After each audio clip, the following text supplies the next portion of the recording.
And this podcast is brought to you by the Repost Network. Repost Network.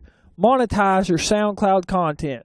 Sign up today at repostnetwork.com. This is the power of pro wrestling. A podcast by wrestling fans for wrestling fans. Thank you for listening and enjoy the show.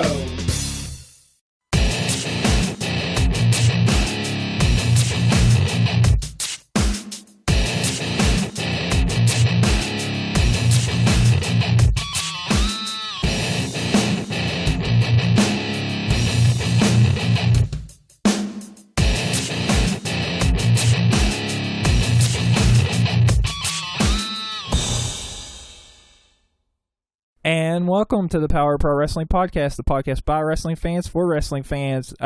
This is Robert Red, and for this podcast, I'm going to be joined by my cousin Kevin, better known as the Godfather. So how you doing, Godfather? Doing pretty good this week, Robert Red. How about yourself? I'm doing good. Well, on this podcast, we are going to give our top 5 moments of the week, or at least I am. We're going to go outside the ropes with 5 news stories. We're going to talk about Triple H and the future of WWE. Is it good or is it bad? We're also going to give our pay-per-view predictions for Night of Champions, and we're going to end it out with some good booking or bad booking. So I'm going to start it out with the top 5 moments inside the ring this week. So I know you haven't had a chance to watch a lot of wrestling, so I'm going to give kind of my top 5 moments and let you discuss it with me.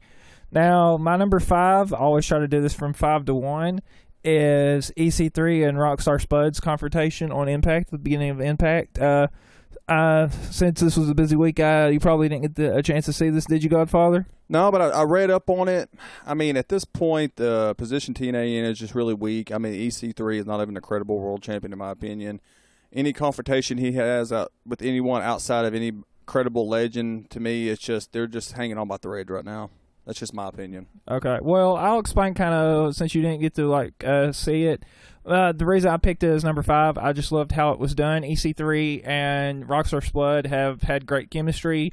Rockstar Spud started off as chief of staff for Dixie Carter, which they are billing Ethan Carter as the nephew of Dixie Carter. And I just love the confrontation. He was kind of talking about how Jeff Hardy, he's a legend. You need to respect him. You don't need to treat him the way you've been treating him. So I just kind of liked the confrontation. So that was kind of the reason I picked it as my number 5 moment. Now, number 4, I'm actually going to go to Raw this week, and it was the Wyatt and Roman Dean confrontation on Miz TV. So, you want to give your thoughts on this? Man, I loved it from top to bottom. I mean, the Miz did mess up and say Hell in a Cell instead of Night of Champions. I mean, that was a total error, but that's something I think we can all overlook. I mean, nobody's perfect. It is live TV. But I just think the way it was built, I mean, these 3 guys are being built as credible monsters against Roman Reigns and Dean Ambrose.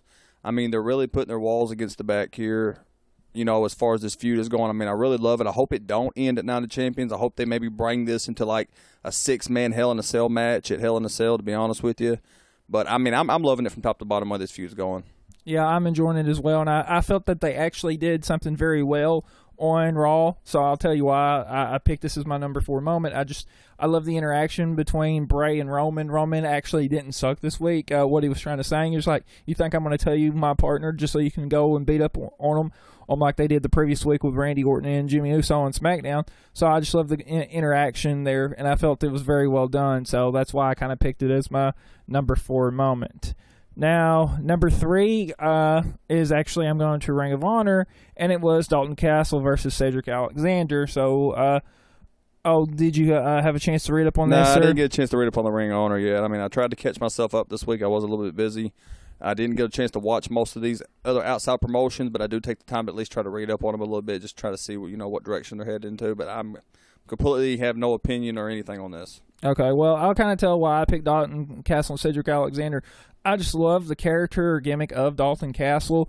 To me, he is tailor-made for WWE. He just has that persona. He's larger than life. He has a character that I feel a lot of that's missing in Ring of Honor. Ring of Honor, I feel, focuses too much on the athletic part and not the personality, the charisma, and a lot of the other aspects that I feel that hold them back from being better than what they could be. And Dalton Castle, I feel, just exudes that, and it's quite interesting that with him being kind of that WWE style guy, having that personality and stuff like that, Ring of Honor fans don't just murder him or massacre him like Roman Reigns was at the Royal Rumble winning it. I mean, he's well received by the fans and stuff like that. And just this match with Cedric Alexander this week was just so amazing. You're saying that you feel it. he's well balanced in Ring of Honor right now? He's the most well balanced superstar they have. Would that be a fair assessment? Well, he's not necessarily the best wrestler, but I mean he's better in areas than a lot of the talent are. Like you have Jay Briscoe, Adam Cole, stuff like that. They don't necessarily have that larger than life personality that they need that WWE exudes that I feel holds back Ring of Honor. So I mean, he's tailor fit to be in WWE, and I mean, if WWE comes looking for him, I mean, I would love to see him in WWE, especially in NXT, because just his presentation just makes everything about him makes him interesting. So I'm going to move on to number 2, and surprisingly enough, a lot of people may hate me for this and may feel this was the number 1 moment of the week, but I'll explain why I didn't necessarily put it as the number 1 moment. It was the start of the show, Primetime Players, New Day, tag match. So do you have an opinion on this, Godfather? I don't. I mean, this match was okay. At this point, I have done seen the New Day against Primetime, Lucha Dragon. I mean, the tag team vision is stretched so thin right now. I don't get a lot of excitement whatsoever about watching these same repeat matches. I mean, yeah, it was a good match. It had certain moments. I mean, I'm really loving the dancing routine the New Day is really doing with that run. I'm not going to lie to you. It really cracks me up, and it puts a little comedy in that. The trombone is just pure arrogance coming off of Xavier Woods right now with him not really being the wrestler in the match. I really love how he's doing that.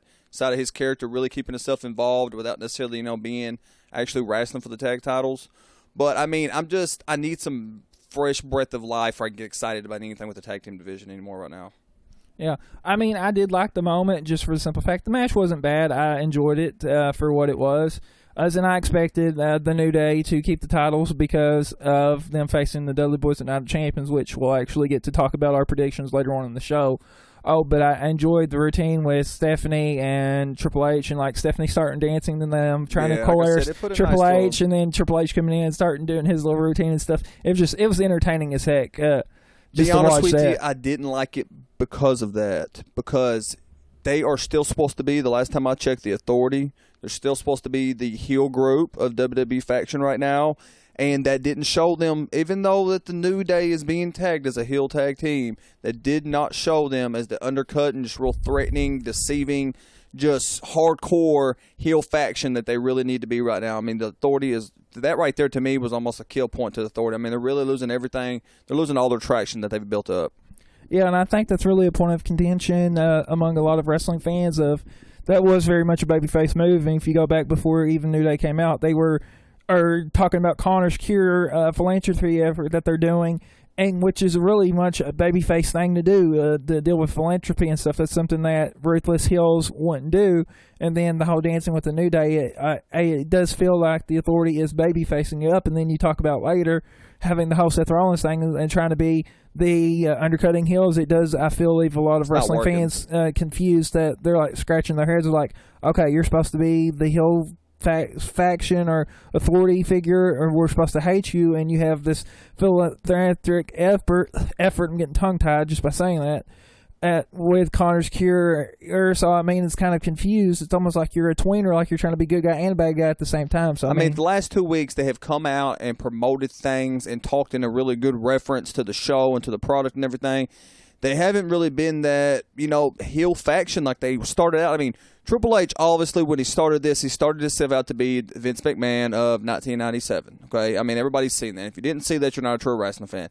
He come out with the suit, the shortcut hair. I mean, he's really trying to put himself out as the new, Mr. McMahon. There's not a time in my life when the corporation was intact that they ever come across as any type of body outside of being the heel faction. If you're not going to stick with the heel faction of the Authority all the way through, then you've got to just cut your ties and move forward. That's just my opinion. Yeah, I agree. Now, my number 1, since we got a few minutes, I'm going to move on. This is, I think, the first time since I've been doing the top 5 lists that I've actually put TNA as the number 1, and it should be no surprise when I'm saying TNA and number 1, the Lethal Lockdown match that they had this past Wednesday night on Destination America. I just did you have a chance? I'll let you talk first about it. And no, you go ahead. I mean, I don't even know who was in the match. Well, this was pretty much a culmination of what's been building up for a few weeks. The whole Hustle Takeover, Team GFW versus Team TNA. Okay, I did read up on that. Yeah, you're right. I did read up on it. Why I enjoyed this was just for the simple fact of, excuse me on that one, it was the build-up of several weeks of what was going on in TNA having the GFW take over, and it's supposed to have been a 4-on-4 match, and then it was revealed that Jeff Jarrett was going to get the match and it'd be a 5-on-4.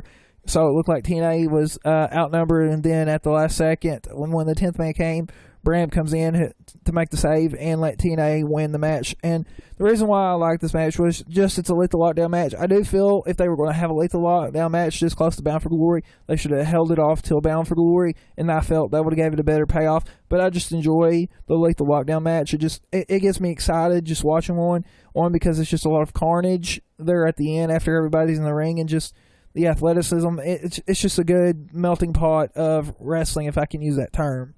From what I read about it, it seemed to me it was a watered-down invasion angle of 2001, and it was poorly displayed. I mean, it was poorly done. At this point, TNA has no credible guys in TNA anymore.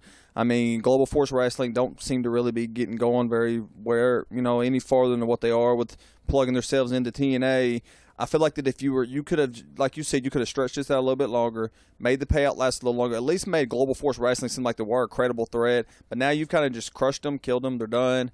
And now you've got a big pay-per-view coming up that you're already having trouble selling tickets to anything at this point. And to me, you kind of just cost yourself a lot of, ticket revenue sales, a lot of different things you could have done with the Bound for Glory being right around the corner. Yeah, I definitely agree. Well, that's all the time we have for this segment. We're going to take a quick break, and we'll be back right after this. This is John Ray, and you're listening to the Power of Pro Wrestling Podcast. And it's now time for us to go outside the ropes on the Power of Pro Wrestling Podcast. This is Robert Red, and I'm still joined by my cousin, Kevin, better known as the Godfather. Yeah. Okay, and we're going to talk about 5 news stories that happened in the world of professional wrestling. The first one we're going to deal with actually happened late last week, and I believe this one, there was a poll done to fans of the WWE wanting to see who was going to come back, and one of the names that was mentioned was Jeff Hardy. So there has been a lot of speculation about bringing Jeff Hardy back to WWE. So, Godfather, I want to get your opinion. And do you feel Jeff Hardy should go back to WWE, and what do you feel his role should be if he does go back to WWE? Okay, at this point in the stage the WWE's in, they have obviously made it clear that they're moving toward the future as far as stars go, okay?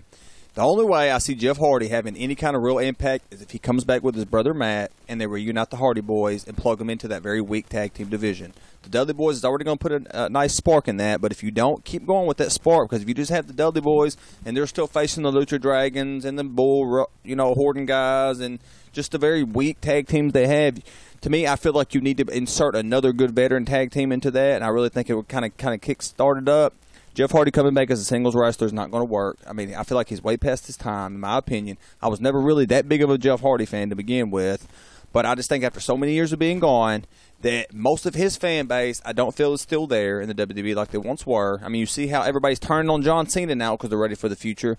And 5 years ago, everybody loved John Cena. That's the truth. And now everybody's kind of turning on him and moving toward more of the future guys that they have in here now. I just don't see it working Jeff Hardy as a singles wrestler. Well, I can definitely agree with that opinion with Jeff Hardy coming back. I really do hope that WWE does move toward the future, guys, and stick with that.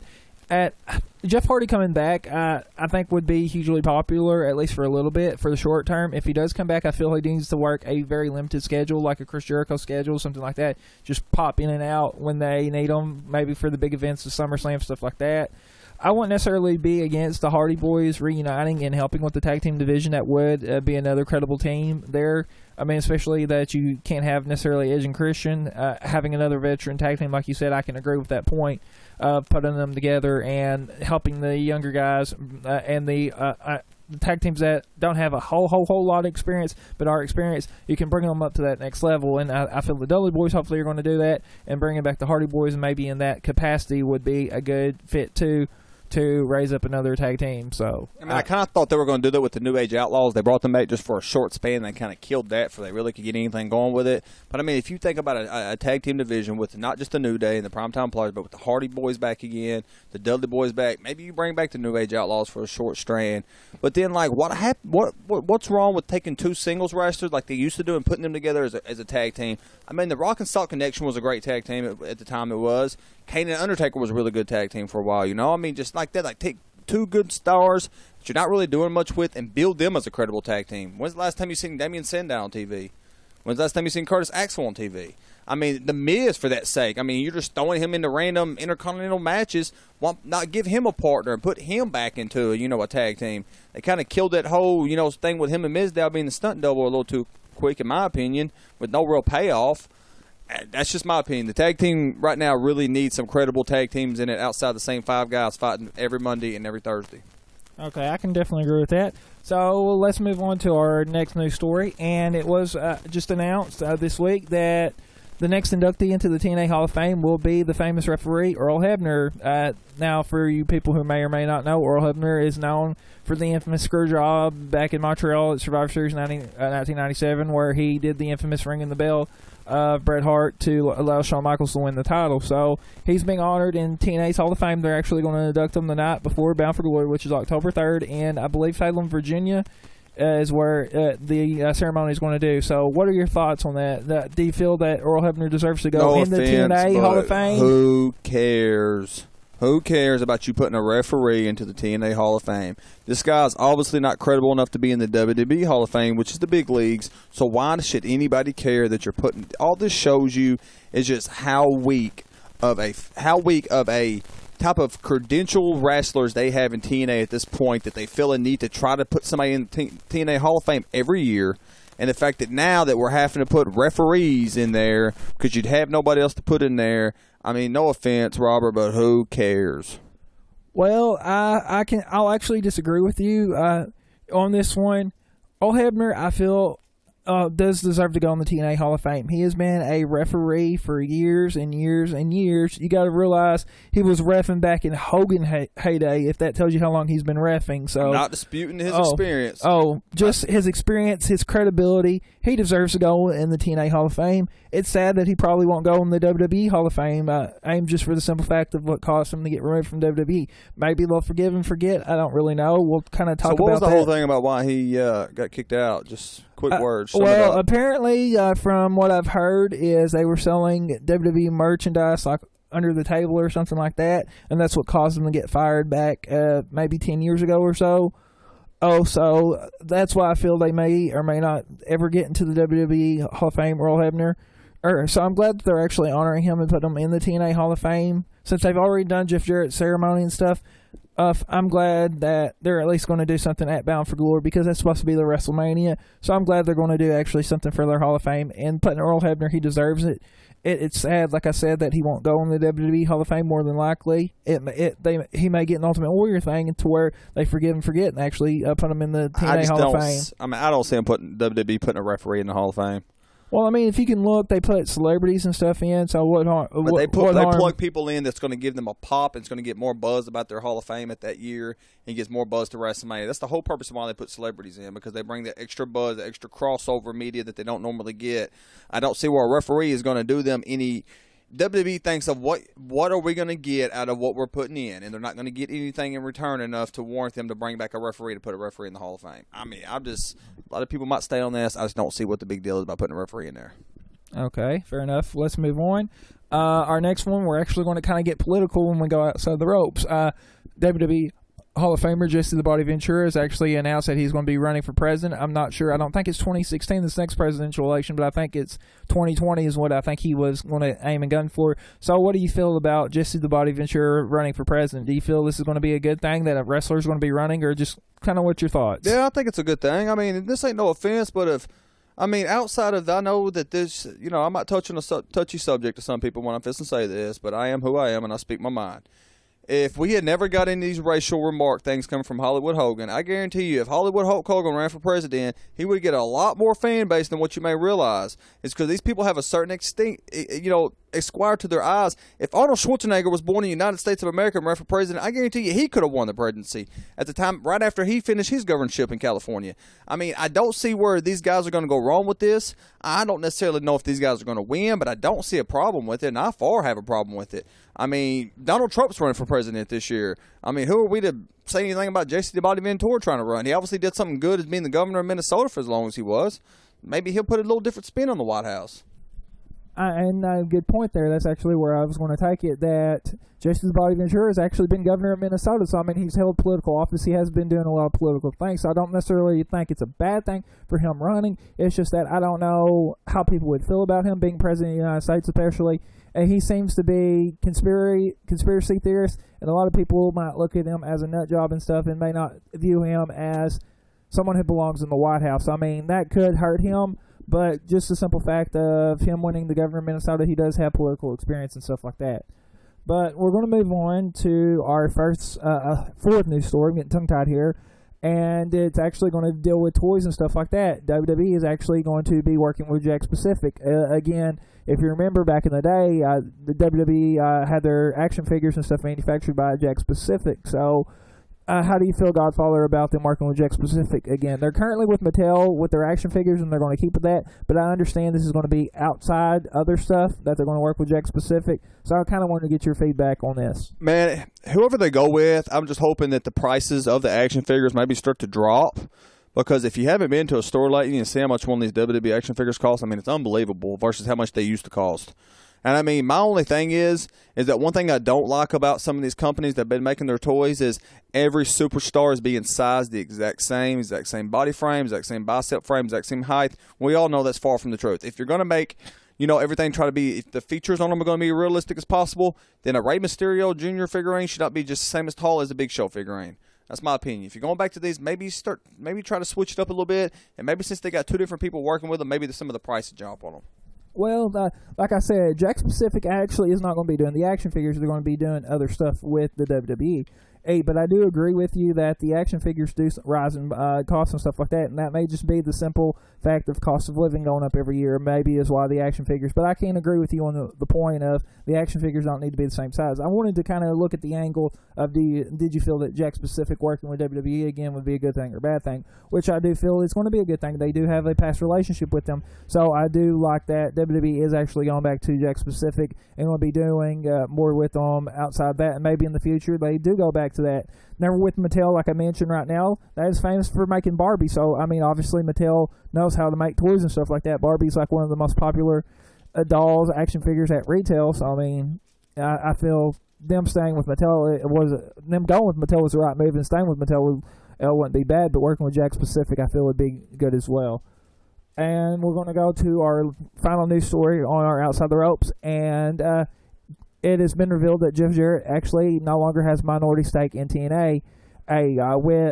Basically, what it was revealed that Jeff Jarrett coming back to TNA and then the Hall of Fame and stuff like that, and GFW getting exposure, was that he had to sell his minority ownership still in the company. So, do you feel Jeff Jarrett being removed from TNA is a good thing or a bad thing? So, the sad truth is, I thought at this point he already didn't have the majority ownership of TNA anymore. So this kind of a surprise to me. But, I mean, he's been so distant from the company over the last couple of years. He's kind of exited himself out of the picture. This is just kind of the final moving forward, and trying to put that part of his life behind him, moving forward Global Force Wrestling, which he's really promoting and plugging. I don't see where it's going to be anything of a bad thing. I mean, like I said, I believe that TNA is on its last leg here anyways. I mean, him signing over the majority, last of his ownership and going to an investment group, it's not really going to do much good or bad to what's left of TNA. Well, I mean, it is sad that Jarrett is leaving and sold his minority ownership stake in TNA, but with him being with GFW and full force with GFW, I do feel this was the right move for Jeff Jarrett to sell his minority ownership stakes in TNA to Panda Energy. That way he can kind of solely focus on GFW and promoting GFW and making that brand grow, kind of like he did with TNA back in the day. It is a sad day because Jeff Jarrett did start TNA, so for him to be truly gone from the picture now and not have any say whatsoever in TNA is kind of a sad day, and I am saddened about that, but I do feel it is good for Jeff Jarrett moving forward. TNA, I don't know if this is going to be a positive thing for them because, like you said, they do look like they are on their last legs. So with that, I don't know how much longer they're going to survive. So what are your guys' thoughts, the listeners out here? What do you think about these news stories? Kind of leave your thoughts in the comments below, soundcloud.com/PPWP. Or you can tweet them to me at Robert Red Jr. But that's all the time we have for this segment. We'll be back right after this. Hi, this is Joe Goodenhoof, and you're listening to the Power Pro Wrestling Broadcast. It's now time for our discussion question on the Power Pro Wrestling Podcast. And we're going to be talking about Triple H and WWE's future. So, Godfather, we got a few minutes to talk about this. And the way I phrased this question was, Is WWE's future secure with Triple H as its leader? So I kind of want to get your thoughts if you feel that it's future secure. So go ahead and take it from here. Okay, I'm going to say, I'm going to start out by answering the question, and the answer is yes. And there's a few reasons. For one, NXT. He is building NXT up not just as a minor league, but he's building up as its own separate brand. I feel like within less than 3 years from now, NXT will take over SmackDown on Thursday nights on a cable network. SmackDown has become almost an afterthought of what Raw is now. NXT is a whole fresh brand. If NXT doesn't necessarily take SmackDown over, it will come in the third one, maybe like ECW was on its. I feel NXT will be off of just the WWE Network exclusive, and it will get on its own channel. NXT is just a part of it. He's building these guys up from ground up to when they get to the big leagues, they're almost already prepared for how they need to be. I mean, just look at the Shield guys, Kevin Owens. Those are just a few that I can name off the top of my head. I mean, Neville, these guys are already prepped and ready to be on the main roster. The second thing is Triple H is a former wrestler in the greatest era of all time in WWE's history. That is the Attitude Era. He knows what fans want. He knows what the people want. He knows how to groom and help wrestlers to get to the next level they need to be. Seth Rollins is a prime example right now. Seth Rollins reminds me of Triple H in 1999. He is that top heel. He gets by with the cheating little side group that helps him, but he just gets under your skin to the point that you hate him. Anybody that stands and looks and says, I hate Seth Rollins, I look him to the face and say that he's doing his job. Because this guy knows how to build a good heel. He also knows how to build a good face. But he knows how to build good feuds. Triple H knows what the fans want. He's right now, I feel like he's handcuffed. He can only do so much from what he's capable of. But I'm just going to give you a small glimpse of things. Has anybody else noticed besides me that the majority of the wrestlers are going back to long hair? Outside of that fashion to where everybody was trying to be John Cena kind of cloned up wrestlers where everybody's getting their hair cut off, head shaved and all that. To me, man, long hair wrestlers is just a part of wrestling's tradition. Wrestlers are supposed to be separate than any and everybody else in the world. They're supposed to have a certain kind of physique, supposed to have a certain kind of escrow over the life character. They have the long hair, it just separates them and puts them in the pack. They're almost like rock stars to a certain degree, okay? What kind of rock star do you remember when you go back to thinking about the world's most famous rock star bands? Just the long dragging hair. You know what I'm saying? That's just a part of it that I catch on to. I feel like that Triple H is taking it to a whole nother level. When he says that he's taking it to the future, I really honestly believe that. I feel like that maybe him and Stephanie can maybe get majority ownership of it because Triple H knows where the future is going. He knows it's not with guys like John Cena. That guy's 10 years overdue to be moved out of the way. It's with bringing in these new fresh characters. It's bringing in new fresh feuds. It's trying to put them on a whole nother landscape. I feel like that WWE right now is hurting. As much as people want to say that, they're prospering and they're doing good for the network or whatever, WWE's ratings on Monday nights and Thursday nights are the lowest that they've been in 10 years. These guys haven't broke a good barrier except for the few occasions when The Rock comes back for a Monday night special or they advertise The Undertaker on a Thursday night, SmackDown. The ratings are sucking. The ratings suck because they don't know what they're out of tune with their fan base. And the fan base is not necessarily on having to have guys like Daniel Bryan main eventing every night, but it's more of we need the unpredictability of what professional wrestling used to be, that we can't just sit here in our own living room and predict match after match after match exactly what's going to happen, and that's how it plays out. I feel like WWE within 5 years is going to be back to where it was in 1998. Okay, and that's a pretty good analysis. Now, for me, I'm going to say yes, no. I do feel that Triple H is... WWE's future is going to be secure with Triple H, and in certain aspects, but there are other certain aspects that I really do feel that Triple H will not make a good leader.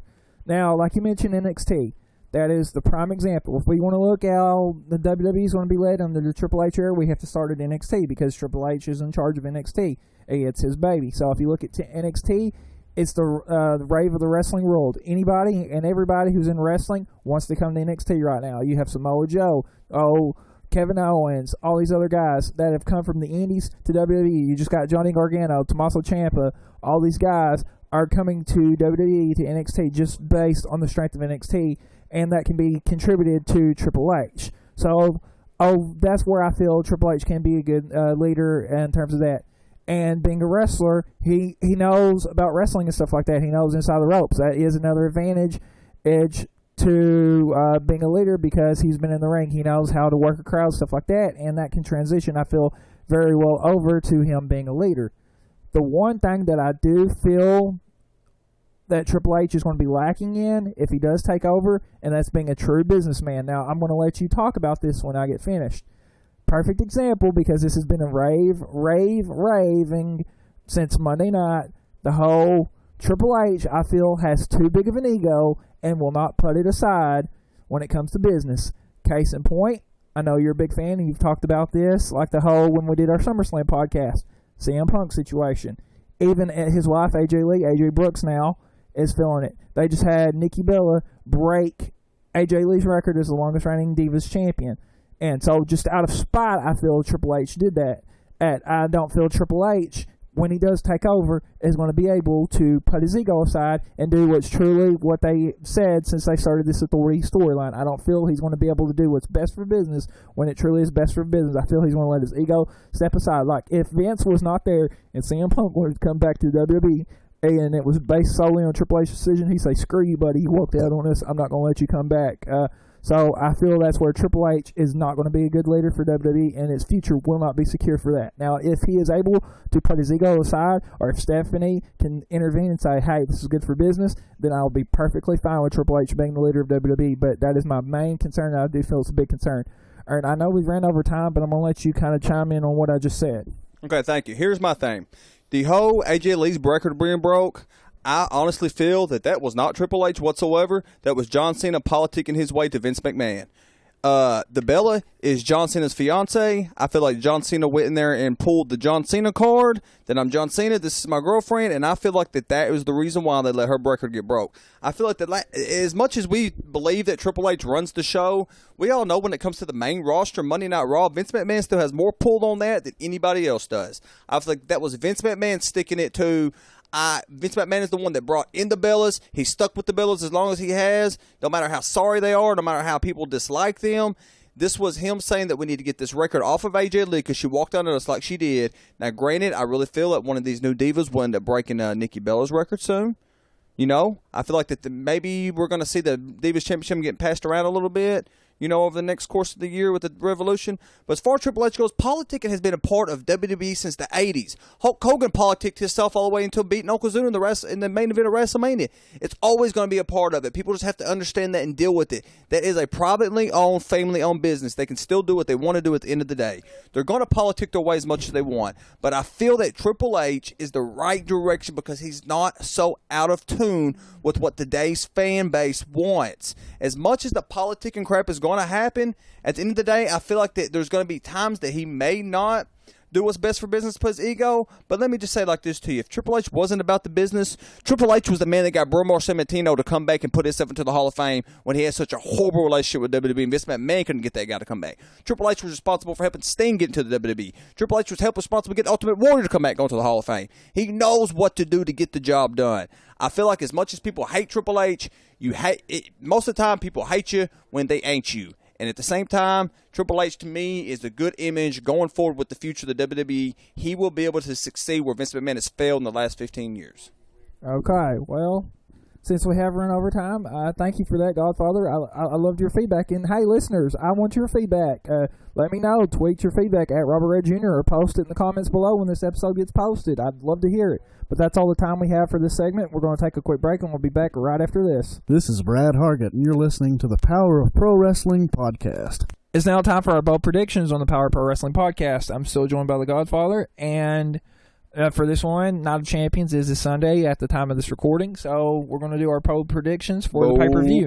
Now, if you'll check out on my SoundCloud channel, I actually gave my bold predictions for at the time of this recording tonight's Ring of Honor All-Star Extravaganza 7, kind of said 9, made an idiot of myself, but we're going to do our bold predictions for WWE. So, Godfather, we're going to start with the pre-show match, and it's actually going to be Neville and Lucha Dragons versus Stardust and the Ascension. So who's your pick and Stardust why? and the Ascension. The reason why is because at this point, to make this feud any longer, the heels are going to have to win in order to try to stretch it a little bit farther to give the face the payoff. I can agree with you on that one. It's kind of hard. Since you had Neville win at SummerSlam and been bringing the Lucha Dragons, I wouldn't be surprised necessarily if they won, but I mean, you do need to give credibility and give a win to Stardust and the Ascension just to kind of establish them since they are a new team. So I'm going to pick Stardust and the Ascension on this one. So let's go to our next match, Dolph Ziggler and Rusev. Rusev. Okay, why are you picking Rusev? I feel like at this point, Rusev has lost so many matches in order for them to get him back on track in any way whatsoever to be a credible heel. We're moving into the second stretch of the year, and so I feel like that Rusev's going to get the victory and try to build his credibility back as a threat. I could agree with Rusev winning. It's kind of hard to pick one a winner for this one. I could think Dolph Ziggler could win, but I'm going to stick with you. I have a gut feeling they're going to go Rusev. This was maybe one I'm going to be wrong with, but I'm going to stick with Rusev and possibly be wrong on this one. So let's move on to the Wyatt family versus Reign and Ambrose and their mystery partner. First off, since we're doing both predictions, who do you think their mystery partner is? And then second, who do you think's going to win? I believe as much people want to say their mystery partner is going to be Kane. And the reason why is because Roman Reigns used specific words on Monday Night Raw, monster. And yet the whole angle they're going to go with this is you've got your monster, Braun Strowman. We got ourselves a monster being the big red monster Kane. He's going to come back with the mask and the whole dark side physique thing. I don't feel like they're going to win, though. I feel like the match may be a rouge and kind of thrown out, double disqualification or something in that nature, because I feel like you're really going to get the payoff on this match probably at Hell in a Cell with maybe, like I said, a 6-man Hell in a Cell match or something like that. Something kind of real big, and I think that might end up being the main event of Hell in a Cell. Okay. My prediction, I'm going with you as well. Like you said, that he specifically said monster. So, I mean, you need a big guy. They were saying maybe a lot of people have been saying The Rock or Eric Rowan or something like that. I mean, Eric Rowan could possibly fit. Eric Rowan hasn't been cleared to wrestle yet, though. So, yeah. So, I mean, that could be a good thing. But you don't bring The Rock in as a mystery partner without saying that he's coming in. I mean, granted, exactly. He makes sense with the whole family ties and stuff, but you need a monster. You need that big guy. So, having that big guy. If it was The Rock, they would have plugged it to sell more pay-per-views. If it was Daniel Bryan, he doesn't even fit into need a monster. They need somebody big. Like you said, they've been manhandled by themselves between this guy that needs somebody that's going to kind of help them. Kane is the only logical choice here. And NXT doesn't fit whatsoever with being to the main roster. They're not going to debut an NXT guy as a mystery partner here. It's going to be the return of Kane, the reason why they haven't brought him back yet. Yeah, so I can definitely agree. I pick Kane, and like you said, I do feel that if there is going to be a winner of this, I'm going to pick the Wyatt family just from how they have been manhandling Reigns and Ambrose. So with that, I'm going to pick the Wyatt family. So that's going to take us to our next match, and it is the tag champs, New Day versus the Dudley Boys. So who are your pick on this one? This one's tough. I want to say the Dudley Boys because they just got back, but I don't feel like they're going to go ahead and immediately give them the tag titles with it being the first pay-per-view. I wouldn't be surprised. I'm going to say the New Day, but I might end up regretting that decision. I can definitely agree with you on that one. With it being the first pay-per-view back for the Dudley Boys, I don't know if they're going to give the titles back or to the Dudley Boys, considering the New Day just won them. They're going to be over by Rover, even if they do lose the tag titles. I'd really like for them to wait for the Dudley Boys to win the tag titles at like maybe a TLC, since that's kind of like their famous match. They could have like maybe a tables match to win the titles, since that's kind of what they're famous for, or a TLC match. Yeah, that was a good idea right there. So it's kind of hard to pick, but with the New Day's kind of been getting one over on the Dudley Boys and stuff like that, I could see the Dudley Boys winning the tag titles and kind of carry them for a while just to bring another team up and use the Dudley Boys like they did with the New Age Outlaws and the Usos just as a conduit to bring the division up. So let's move on to the next match, and I have Nikki Bella versus Charlotte for the Divas Championship. This is obvious. Charlotte's going to win the championship this weekend. I know they gave her the Bella celebration Monday night with breaking the record. It's time they move forward with the Divas Revolution. Yeah, and this is something I've been tweeting for a while now. You can't have a Divas Revolution if you're going to stick with the status quo. So, I mean, with that, what they did Monday night on Raw, having the whole switcheroo, stuff like that, and having Charlotte not win the title, I feel they're going to give it to us at Night of Champions, which I feel they should have gave it to us on Raw. Oh, I don't care what anybody says. It should have been on Raw. I know that goes against usually everything that happens, that you don't give a championship win away on Raw, but that's what they should have done. But I'm picking Charlotte. I mean, they're making it pretty plain and clear that Charlotte's going to win the title. I'd be surprised if they didn't go that way. So let's move on to our next match. And I'm going to go the Intercontinental title. I don't have it listed that way, but because Seth Rollins fighting twice, I'm going to go Ryback, Kevin Owens, IC title. I see Ryback. He just won the belt. I think they're going to try to they're trying to build more emphasis on these champions, keeping the belts a little bit longer than they used to play merry-go-round with the titles all the time, hot potato. I see this maybe getting stretched out a couple pay-per-views, but I do see Kevin Owens eventually winning the IC title before the end of the year. Yeah, I can definitely agree with you. I mean, Kevin Owens winning the IC title would help and stuff like that. I seriously doubt he's going to win it this quickly, so I'm going to pick Ryback as well. It would be very difficult for... I feel like Kevin Owens only in this match to give Ryback a credible opponent because every title has to be on the line. Yeah, and I mean, that's what I agree. It's to give Ryback a credible win, and to give him a win over Kevin Owens would be kind of important for Ryback. I really believe Cesaro is going to cost him the match because this is going to further their feud because these two guys, I think Cesaro and Kevin Owens have a chance to do a best-of-7 series, so I feel like that Cesaro is probably going to cost Kevin Owens the championship this Sunday. Yeah, so I mean, I definitely could see Ryback keeping the title because that way he can have a credible win over Kevin Owens. Because you remember Kevin Owens beat John Cena in his first match, and it wasn't even a U.S. title on the line. So I mean, if Ryback beat Owens, that would give him a credible win. Now we're on to Seth Rollins, and we're going to talk about his two matches. So we're going to start with the U.S. title first, since it's kind of the lesser title. John Cena versus Seth Rollins. So who's your pick on this one? Seth Rollins retaining the U.S. Championship. Okay. My pick is Seth Rollins as well. On this one, I wouldn't be upset if John Cena got it just for the simple fact of what he's done with the U.S. title, but it would kind of diminish him losing the title and then just putting it back on him. Granted, it'd be good for business for him to have the U.S. title and what he could do continuing the U.S. Open Challenge, but at this point, just giving him back the title, I don't feel would be good. And like I said at my All-Star Extravaganza 7 predictions that I've recorded with my friend Cornbread, and I feel either Seth Rollins is walking out with both titles or he's walking away with none.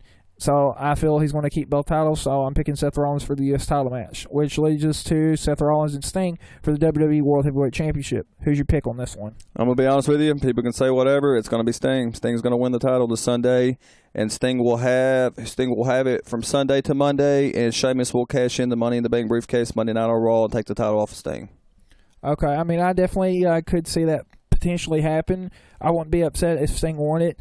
I talked with my friend Joe about this, and he's kind of told me off the podcast, I believe, kind of how WWE doesn't want to say he's a former WCW World Heavyweight Champion. They want to say he's a former WWE World Heavyweight Champion. So to give him the belt, I wouldn't be surprised. And just to give him a 24-hour reign and have Sheamus do it. I mean, the reason why is because they've spoke too much about Sheamus cashing in Sunday, and if you haven't noticed over the last 2 years with the last two Money in the Bank winners, they've done it when you haven't been expecting it. Nobody's seen Randy Orton cashing in on Daniel Bryan at SummerSlam. Nobody outside of your Godfather seen Seth Rollins cashing in at WrestleMania. I don't see him cashing in Sunday Night of Champions. I think somehow, some way he's going to get Seth Rollins, something's going to happen that's going to screw him out of the title to make it, the commotion, but Sting will get the belt. We'll have the celebration.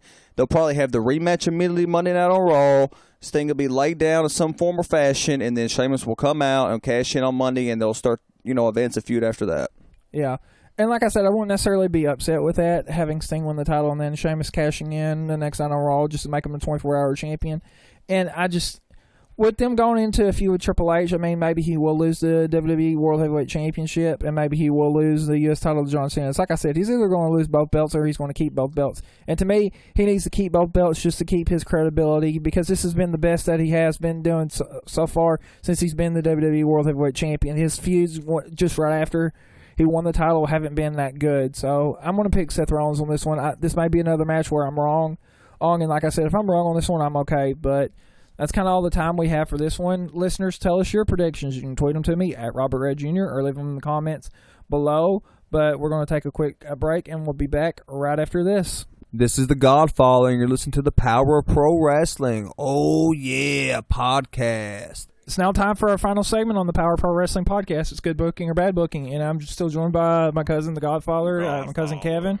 So on this, I'm going to kind of give you some scenarios, Godfather, and you tell me if this is good booking or bad booking for the week. Bad booking. So I'm going to start with New Day versus Primetime Players from Monday Night Raw. Good booking or bad booking? Good booking. New Day needed to keep the belts. Looked kind of strong as they did, getting a clean win, going into the pay-per-view against the Dudley Boys. I agree. This was definitely good booking. Everything about it. The segment was good. Good match. Just building up for the Dudley Boys match, so I'm going to say it is good booking.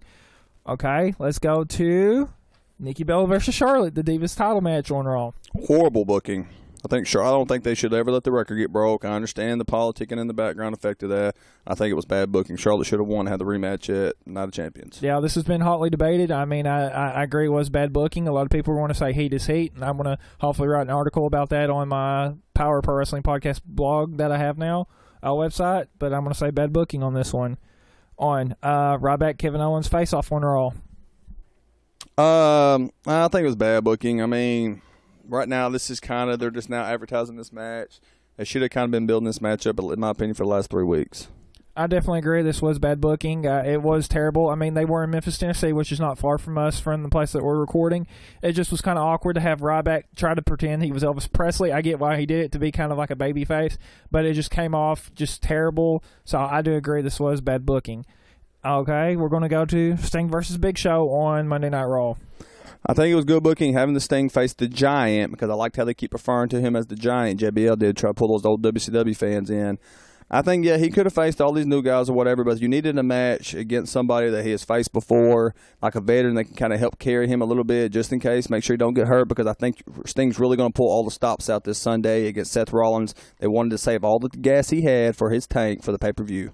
Yeah, I definitely agree this was good booking. I mean, you put him up against someone that he has known very well with the Big Show and stuff like that. I mean, granted, we've seen this match before, so some people could say it's bad booking, but just to give him someone that he is familiar with, if somebody's credible and big like the Big Show, you know, if you put him against a little small guy like Neville, it don't make Sting look very good. But you put him against a bad guy kind of like the Big Show, and then how they spun it and turned it into a tag team match, I actually thought that was good booking. Yeah, I definitely agree. And our last one for the good booking, bad booking, the Miz TV segment with Miz, and then you had the Wyatt family coming on, and then you had Roman and Dean interrupt. So great booking, great booking. I like how Bray Wyatt just almost discredited the Miz in every form or fashion with his words. He kind of scared the Miz a little bit, how these guys come out and the face-off at the end, how the lights were kind of dimmer during their face-off. I mean, he just put all mystique and everything to this. I thought it was a great segment. I thought it was the best segment all night. I enjoyed it as well. I do feel it was good booking. Just the interaction, like I mentioned earlier in the podcast, between the Wyatts and Roman and Dean was just great. So I do feel this was good booking. But that's all the time we have for this segment. I want to thank you, Godfather, for being on the podcast again. Welcome. I always enjoy it. And as always, for the fans, if you do feel give your feedback on any of the podcasts, tweet it to me at Robert Red Jr., or you can post it at soundcloud.com/ppwp on the podcast when it gets posted. I do want to plug, we do have a Patreon page that you can support us. It's patreon.com/ppwp. I'm going to start giving giveaways here real soon. And if you guys do sign up, it's going to be to our $10 tier. So if you'll check that out, I'll tell you more information about that. We do have a Facebook page. It's Power Pro Wrestling. Like I mentioned, Twitter at Robert Red Jr., Instagram Robert Red. I believe I've changed it now to Robert Lee Red Jr., or a YouTube channel. A lot of social media that you can follow the Power Pro Wrestling Podcast on. It's on the Facebook page. So is there any social media or anything you want to plug or you want to say before we go off the air? This is Godfather representing For Wrestling, WHW Wrestling Federation. Check us out. This is Four Horsemen Wrestling, and I want to thank you, Robert, for having me on as a guest. Power Pro Wrestling, listen to it every week before the pay-per-views. Godfather is now an exclusive podcast guest for pay-per-views. Listen to my predictions, rank me, see what you think. If I'm getting it good, if I'm getting off, give me your feedback, let me know. Agree, disagree, I'm always down for a debate. Okay, well, thank you, and that's all for the Power Pro Wrestling Podcast. This has been Robert Red, and we will catch you guys later.